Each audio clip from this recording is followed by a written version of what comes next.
На Штипскиот совет не му тргна добро. На конститутивната седница советниците од СДСМ и ВМРО ДПМН се скараа за тоа дали во свечената заклетва треба да стои Република Македонија или уставното Северна Македонија.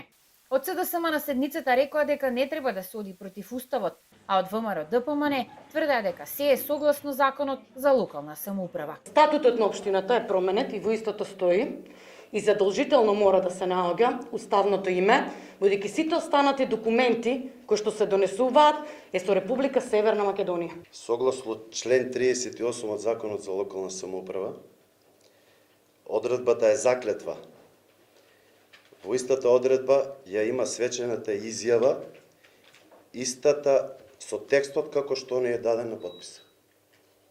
Значи, го штитам уставниот поредок на Република Македонија. Би сакала да се објасни зошто на печатот стои Република Македонија, а сега во свечената изјава се објава да се потпише Република Македонија.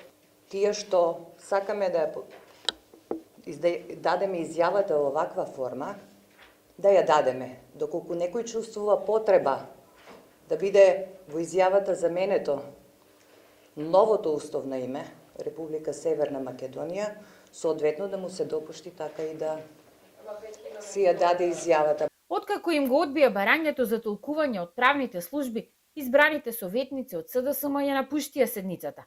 Останатите, 13 од ВМРО ДПМН и едниот од Левица, ја кажаа свечената заклетва онака како што ја имаа подготвено од службите, со името Република Македонија.